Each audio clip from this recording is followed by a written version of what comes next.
The long, hard winter everyone had been fearing in Ukraine and for Ukraine is here, and it's just begun. Much of Ukraine is without electricity, without power, and without power, life in sub-zero temperatures can be life-threatening.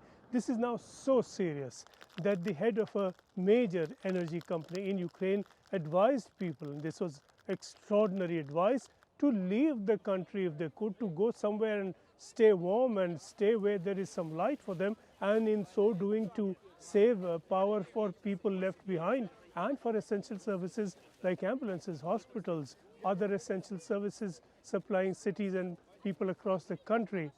Since then, there has been some further advice that people do not need to panic and they do not need to rush away as refugees in some sort of a mass exodus, but the situation certainly remains dire and the position extremely worrying.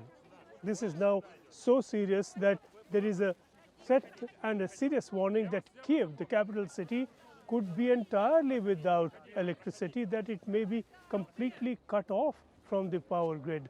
Prime Minister Denis Shmyhal said over the weekend that 50% of Ukraine's power generation has been disabled, and much of that supply has hit the capital Kiev. Some regions have been more vulnerable than others, but the position across the country now is precarious. And it is power generation that the Russians particularly have been hitting.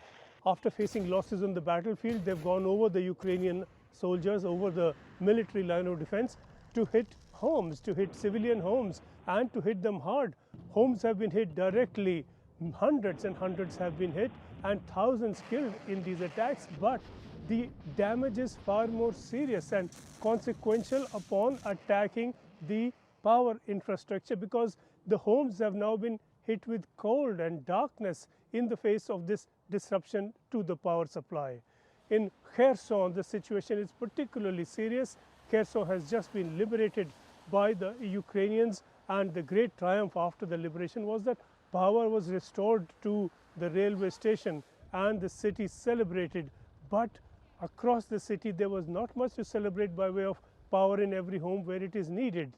And the shelling from just across the Dnieper River on the side of Kherson Oblast that Russia still controls means that the power structures within Kherson have been particularly vulnerable, and they have been hit again and again.